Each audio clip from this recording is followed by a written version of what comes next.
My name is Preston, and I'm with Pointit, and it's my pleasure to introduce you to our webinar today. It's Do AdWords New Features Pass the Test? A couple of housekeeping notes before we get started. Number one is that this webinar will be recorded, and we will also have a deck. And within the next couple of days following the webinar, we will send out that link to the entire audience. But first, let's get started with a little bit about Pointit. Pointit was launched in April of 2002. We are Seattle's largest independent search marketing firm, specializing in many services surrounding online marketing, but specifically paid search and SEO. Over the last couple of years, we've managed over $50 in media budgets, and the current team is 17 members with over 40 years of experience in search. It is my pleasure to introduce Sarah Darlene, Director of Client Services for Pointit, and Jamie Aline, Client Manager, who will be taking us through our topic today. Take it away. Thank you, Preston.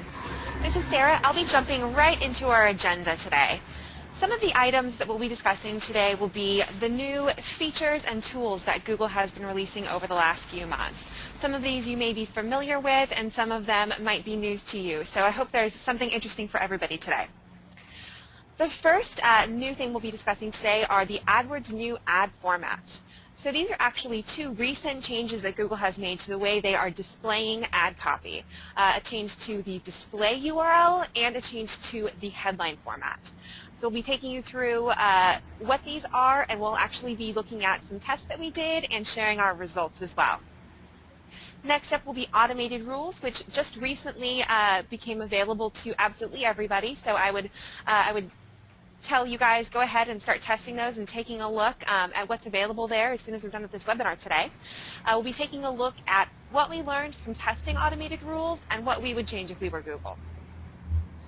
Last up, we'll be taking a look at the Display Campaign Optimizer, or DCO tool.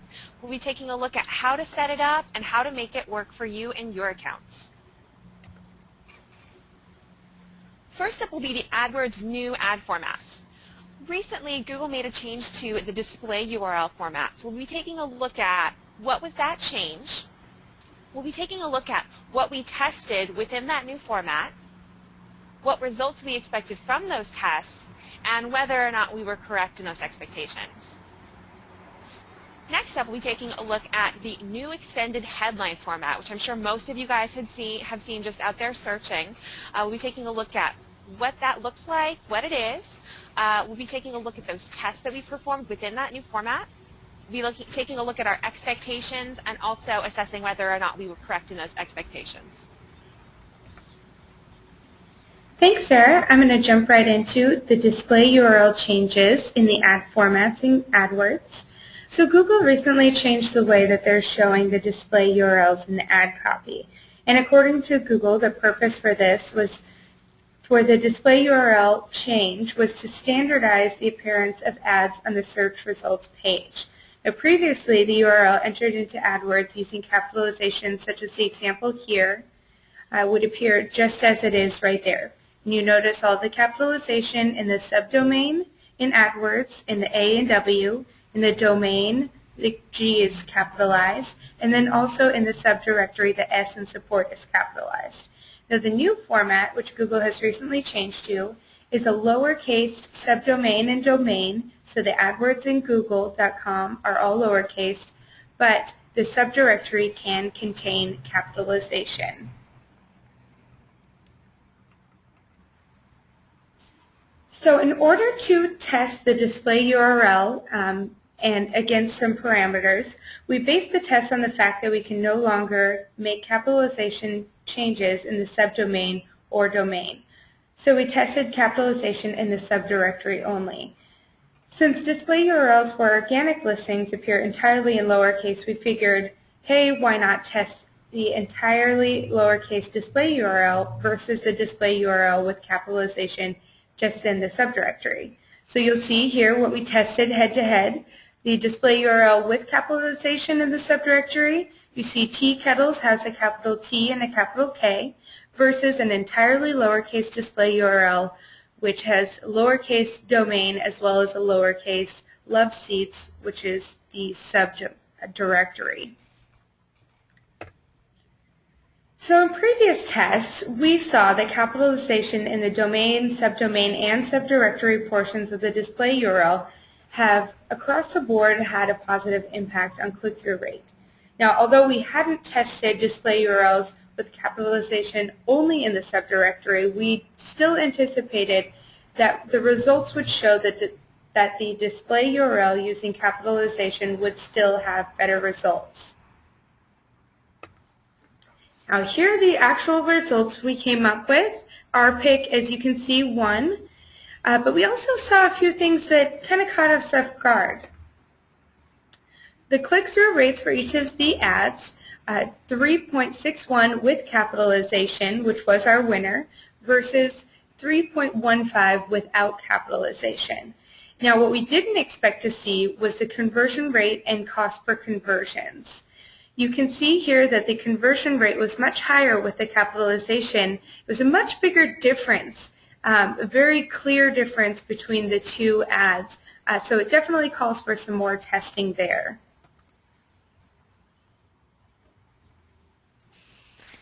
Thanks, Jamie. And I'll jump in to explain what the new headline format changes have been recently and also what we did in terms of testing.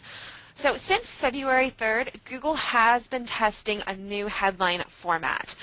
In order to have your headline appear, you do need to fit a couple of different requirements though. So those are that your ad must appear in the top position. So these would be the results up above the organic listings, right on the top of the page, not off to the right-hand side. Description line 1 must also end in punctuation. So as you can see in the example below, there is an exclamation point, so that ad actually falls within the requirements. So if your ad does meet those requirements and fall within those parameters, it will look like the example below. So as you can see, women's shoes at Zappos was the original headline, and the original description line 1 was the largest selection of women's shoes.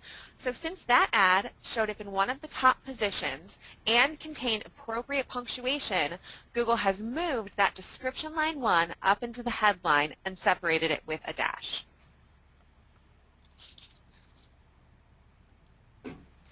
So according to Google, this new ad format is supposed to have a much higher click-through rate. The longer headline allows for more information about the product or service to be highlighted in that space, so the user can instantly see all of that great information about your product or your service, can see how relevant it is to them, and click right through to your website. And this sounded good to us. Since Google anticipates that the click-through rate will improve with this new headline format, we decided we should test this out. We should give it a try. So as you can see in the two different examples below, the first example does contain punctuation at the end of description line 1. So Google forced that description line 1 up into the headline. In the second description, there is no punctuation at the end of description line 1, so that's still that description line 1 still shows up right below the headline.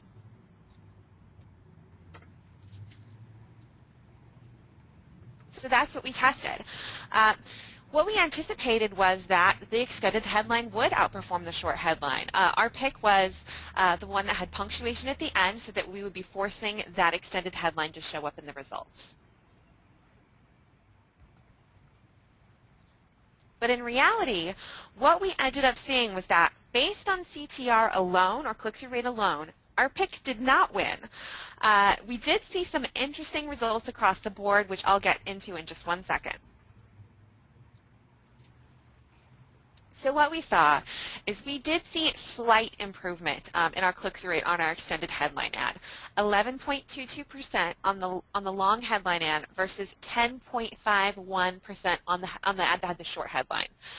So slight improvement there, but our results weren't statistically significant based on our volume level. That just was not enough of a difference to make a call there. But nothing that screams that it was a winner, even without statistically significant results.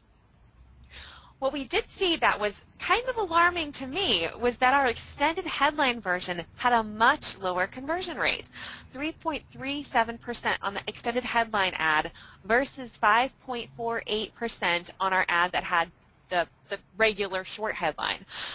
So Jamie and I were talking about this and trying to figure out why we saw such a huge discrepancy, and some of the things we were thinking were that maybe since this new ad format with the extended headline more closely resembles an organic listing, maybe users are using the ad to navigate, or maybe they're more in a shopping mode versus a purchasing mode.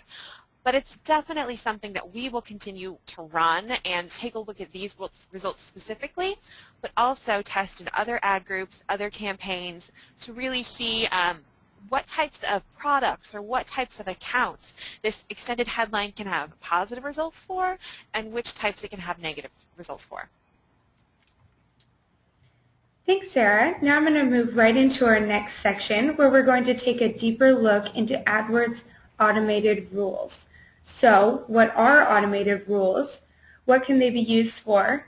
We'll talk about how we can set up those automated rules and what we tested, which were ad group rules, ad copy rules, and keyword rules.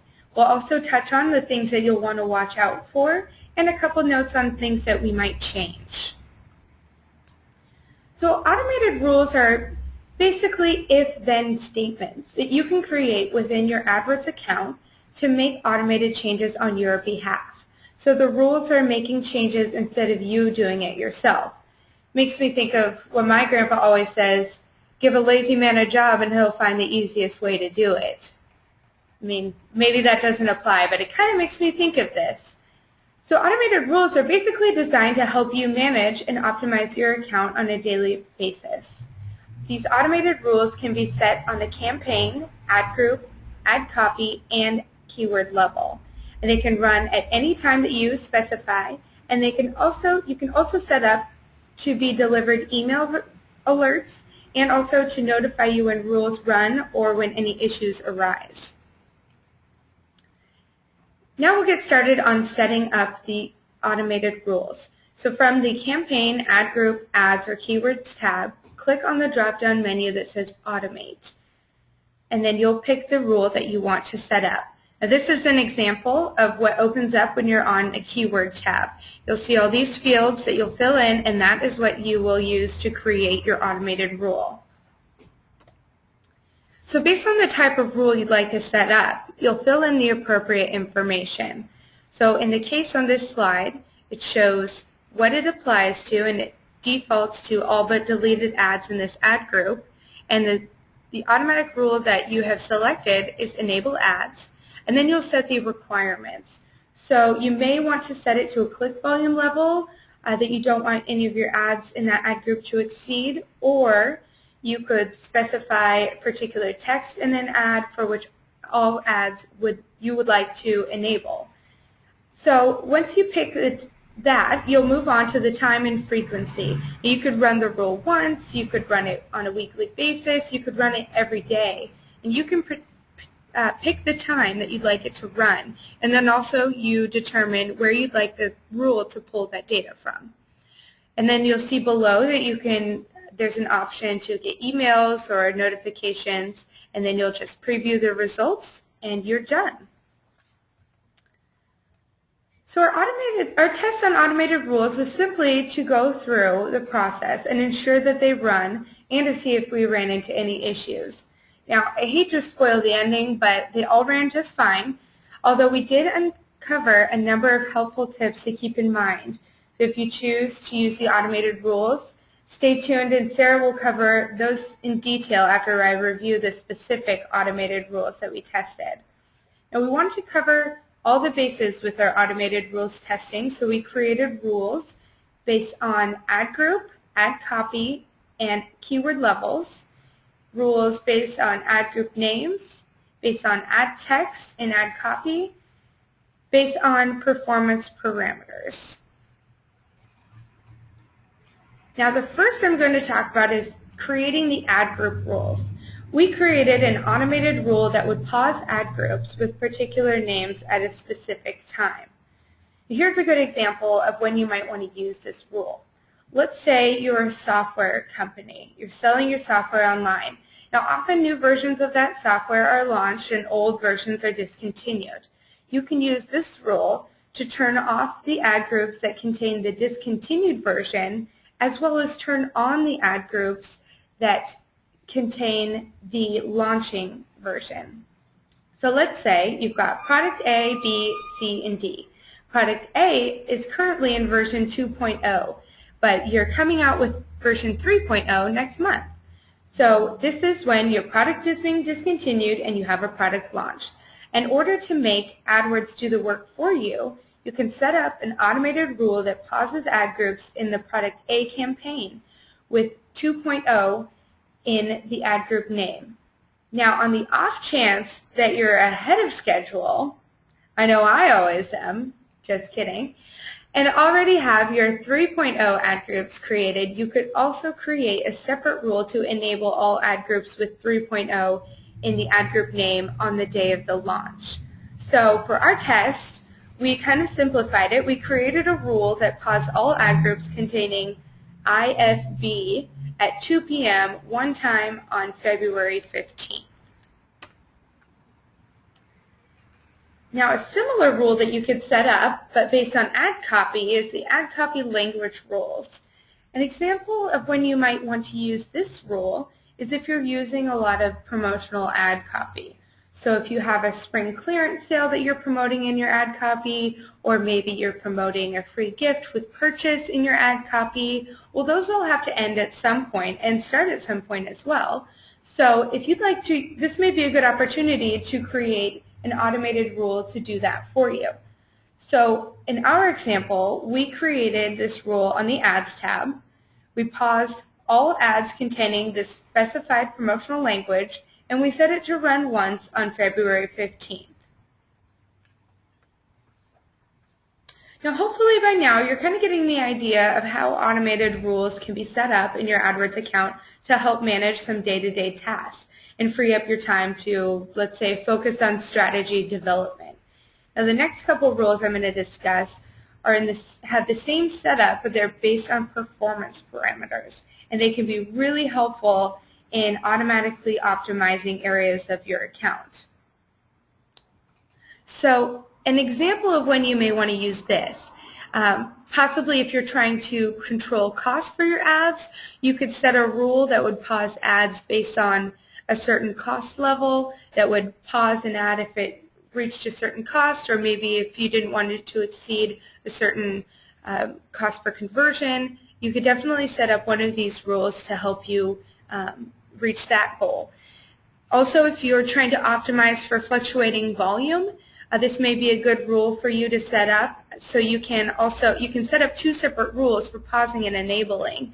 And it would be good for an account that has maybe low volume on weekends or a really fluctuating volume, and you can turn off the ads when the volume is low and turn them back on when they've reached a certain amount of volume and you'd like them to run again and kind of give them another chance.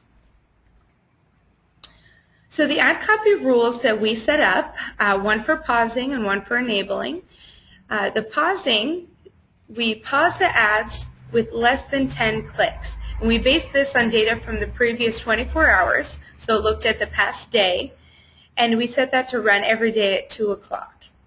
Now, the other rule that we set up to help make this kind of a combined rule was an automated rule for enabling. And we set this rule to enable ads with more than 100 clicks, and this pulled data from the previous week.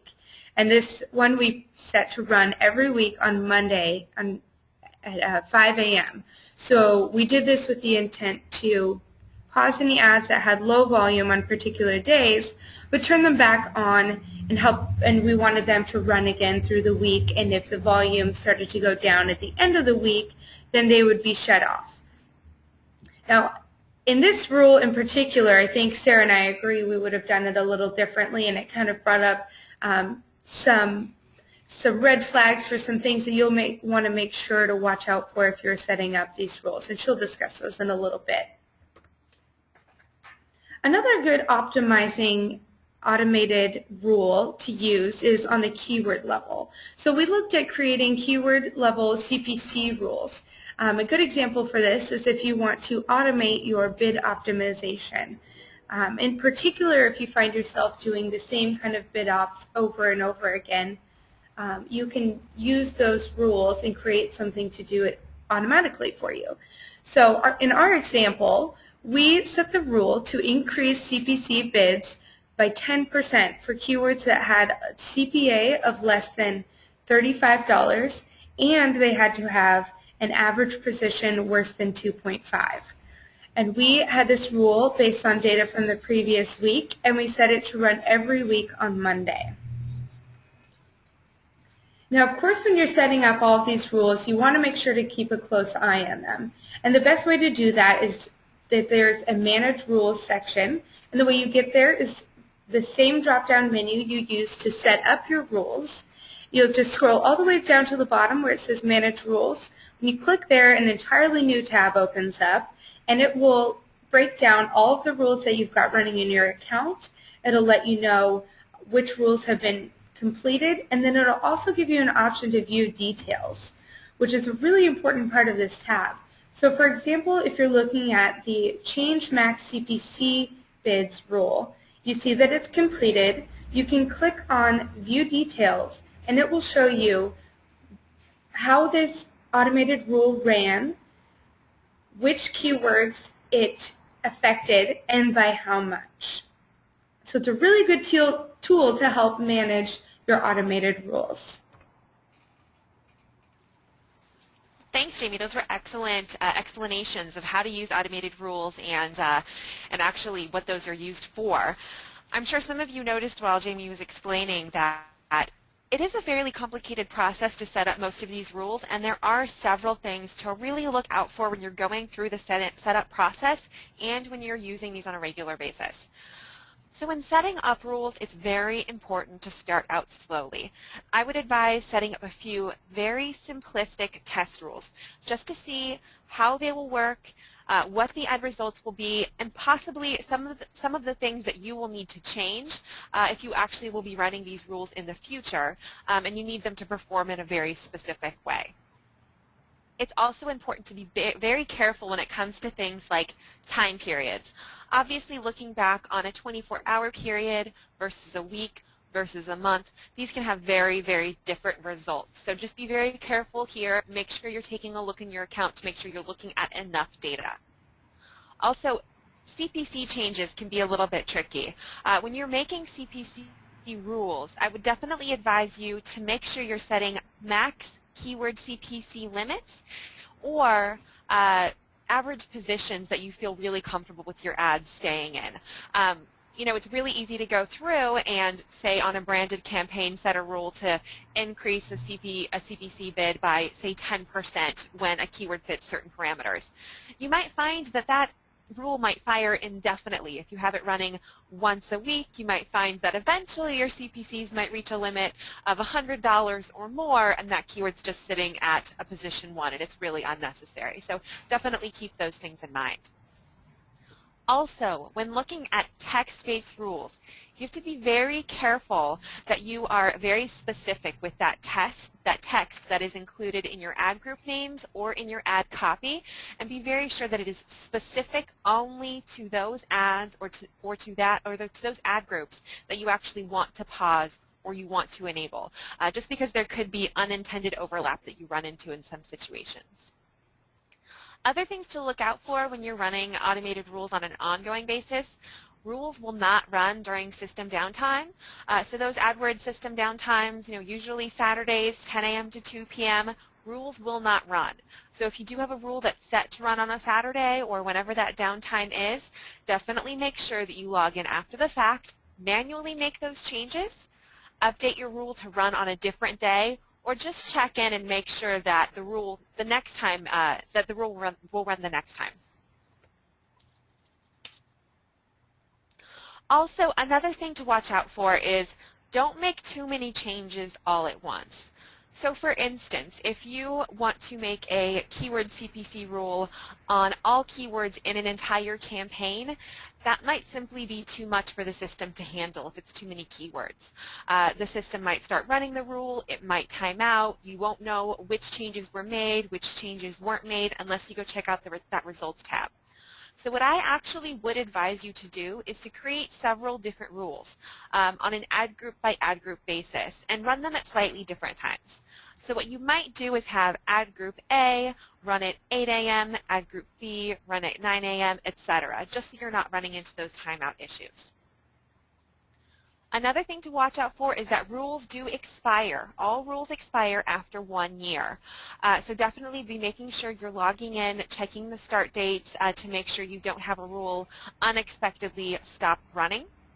Also, I think it makes sense to periodically go in and update your rules, make changes, add new rules, delete old ones. So you might not run into this issue anyway if you're really staying on top of your automated rules. Compatibility with other optimization tools is very important when you're making CPC changes in particular. Automated rules may cause conflicts with Conversion Optimizer, Position Preference, Advanced Ad Scheduling, as well as other third-party optimization tools. So definitely make sure you're being very careful there, and definitely check all of your campaign level settings whenever you set up an automated rule. Also, of course, the most important thing, make sure you're checking in frequently. We've heard that at times automated rules simply don't run, they don't work, so definitely check in, make sure things are running, check out your results, and just stay on top of things. So obviously with all of these issues that we've encountered while running automated rules, we would change some things. We find the most valuable aspect of automated rules to be the ability to pause or enable ad copy and ad groups at specific times. I'm sure this is something that most of us have wanted at some point in time or the other, the ability to push promotional copy live automatically at Friday at 5 p.m. and then pause it again Sunday at midnight. So you're not having to step away from your dinner on Friday or stay up late on a Sunday night to make sure to actually go through and push these changes through. So if we were Google, we would allow the ability to do this, maybe a separate tool or something, just to make it a very simplistic process without any sort of rules system that can make these changes overly complicated. All right, so now we're moving into the next section. Adwords Display Campaign Optimizer is something that we've been testing over the last few months. We're going to explain what it is.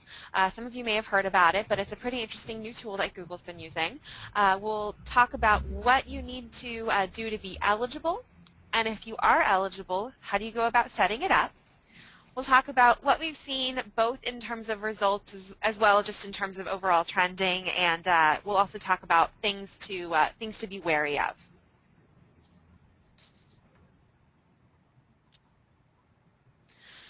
So the AdWords Display Campaign Optimizer, or DCO, automatically optimizes both bids and targeting based on a set CPA goal and a budget. So it's pretty easy to run a DCO campaign. All you really need to get started is a CPA target and creative. Now the name of the tool is a little bit misleading. It's called the Display Campaign Optimizer. All this means is that it will optimize your traffic across the Google Display Network. You are still able to run both text ads and image ads though.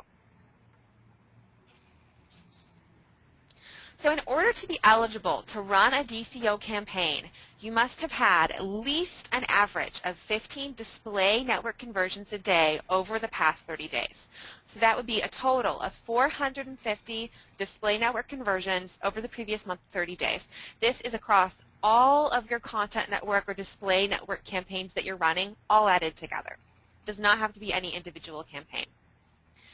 You also have to be willing to set a daily campaign level budget that is equal to 20 times your target CPA. Now I know that sounds pretty high in most cases, but what this really allows for is that it allows for Google to have a large enough budget to be able to go through inventory on the back end, run you in lots of different areas, and begin to optimize. And if you work with a budget that's much smaller than this, the system really isn't able to function properly. You also must be willing to sit back and let the tool auto-optimize without going in, making manual changes, making bid adjustments, making placement adjustments. So you really do have to have some self-control. You have to be able to sit back and say, okay, I can ride, this first week, second week of the campaign out while it's figuring things out and not make changes.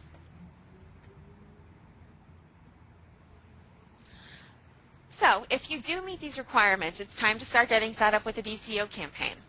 So first, you must identify your target CPA and budget. So the first test I ran, I selected a target CPA of $110.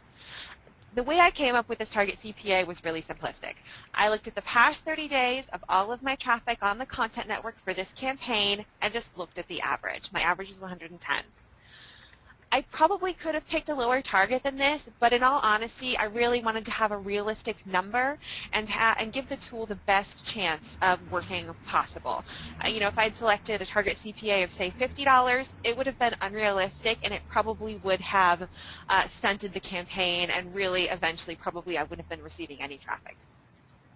So that target CPA of $110 gave us a daily budget of $2,200. That's that 110 target CPA multiplied by 20, which is that amount you really need to let the campaign optimize.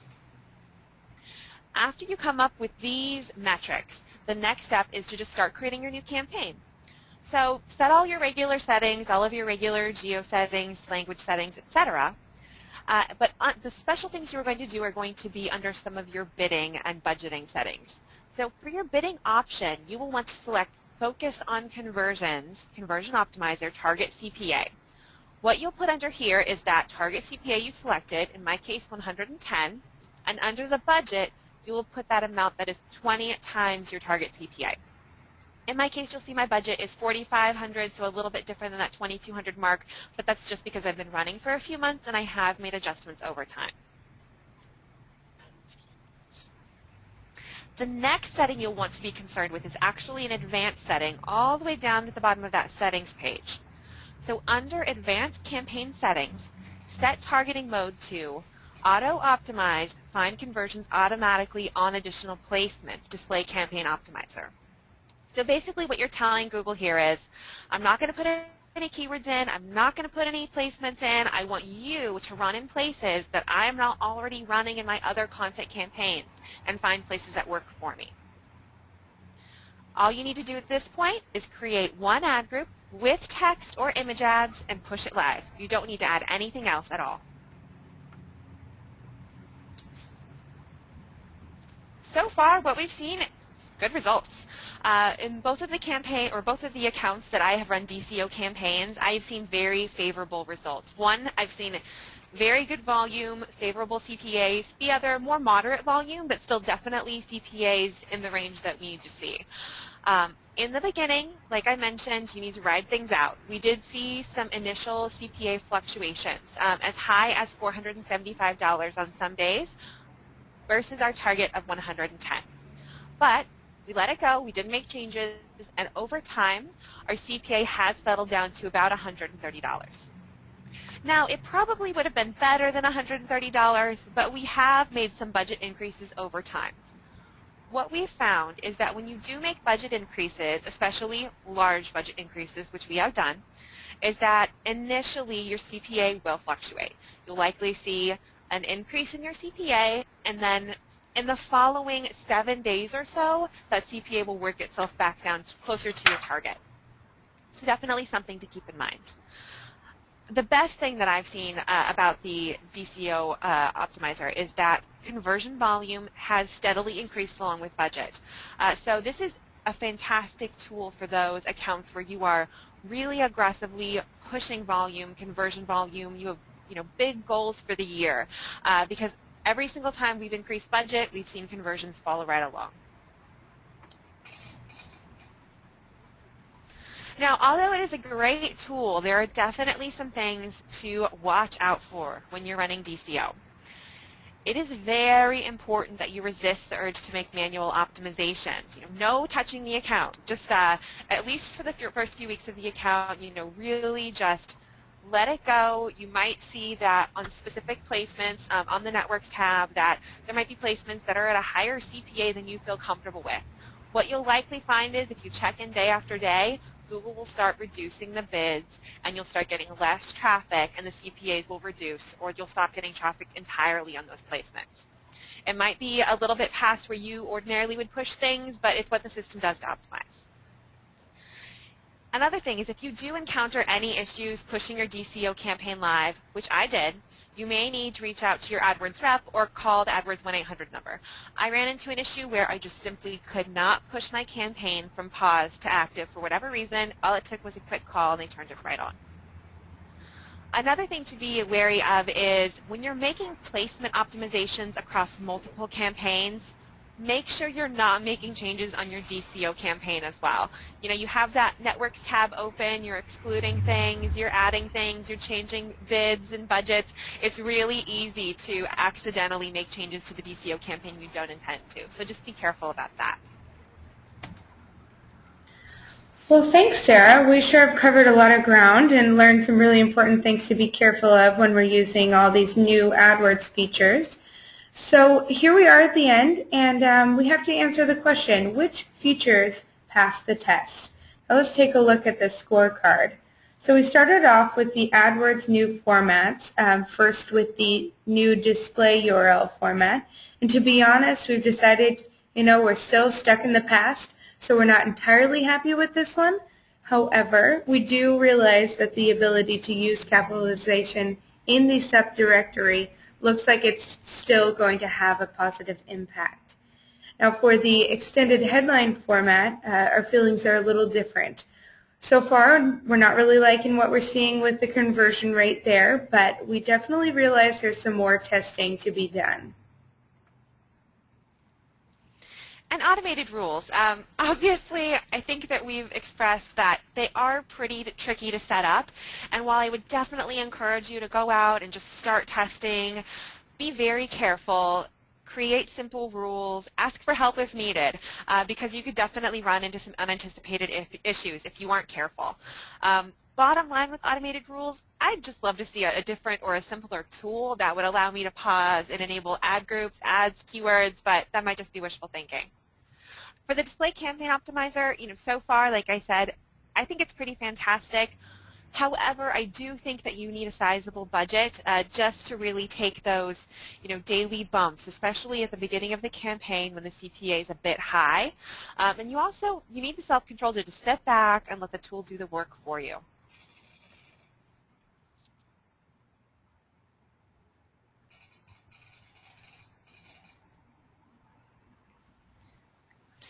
So now moving into the Q&A section. Jamie, do we have any questions come in during the presentation? Yes, it looks like we have a few questions. Let me read the first one off. This one might be a good one for you, Sarah.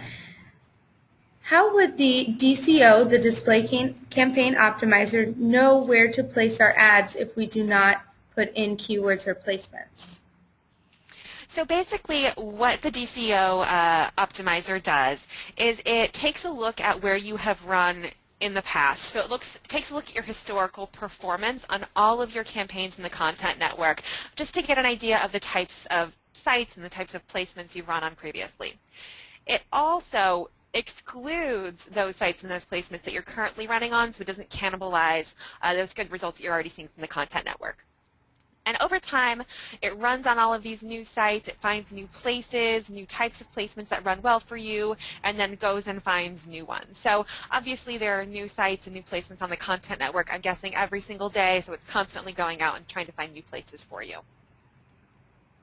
Great, thanks. Well, here's another one. Let's see here. What kind of punctuation is required in order for an ad to appear with the new extended headline? I can grab this one. The punctuation that is required would be a period, an exclamation point, or a question mark. So the punctuation that wouldn't force the new headline format would be things like commas, colons, semicolons. Great, thanks. Just one final one. Let's see here. Do I have to change the subdomain or domain capitalization before I push the ad live, or does Google make that change for me? So to answer that one, it's really simple, honestly. Google's doing all that work for you. I mean, they made that change happen automatically. So you don't have to worry about making that change. Right. And I would really still like to see capitalization in some of my domains and subdomains, but yes, unfortunately, Google has just made that change, in their system, so your ads will automatically start showing up lowercase. All right, looks like we have one final question. How long do you have to let the DCO campaign run before you make changes? Based on Google's recommendation, I believe they recommend about 2 weeks without making any major exclusions or changing budgets or anything like that. I personally have waited about 4 weeks before I start making any changes, just because what I've seen is that first week's pretty rocky. The second week you really start to see things trend down, and then weeks 3 and 4 you start to really get some good data, and then you can go ahead and start increasing budgets, or if there are any sites that, for whatever reason you really don't want to be showing up on, if it's bad for your brand or something like that, you can go ahead and put that in as an exclusion. Great, thanks. Well, I think that's it with the questions. Okay, well, everyone, thank you for attending our webinar today. As always, we will be sending out a link to an on-demand copy as well as the presentation over the next couple days. And any questions that we didn't answer in the presentation, we will follow up with you individually. As always, if you have any ideas for upcoming webinars, send them in to us because we'd love to cover any topics in online search that might interest you. So thank you very much, and we hope to have you around for the next one.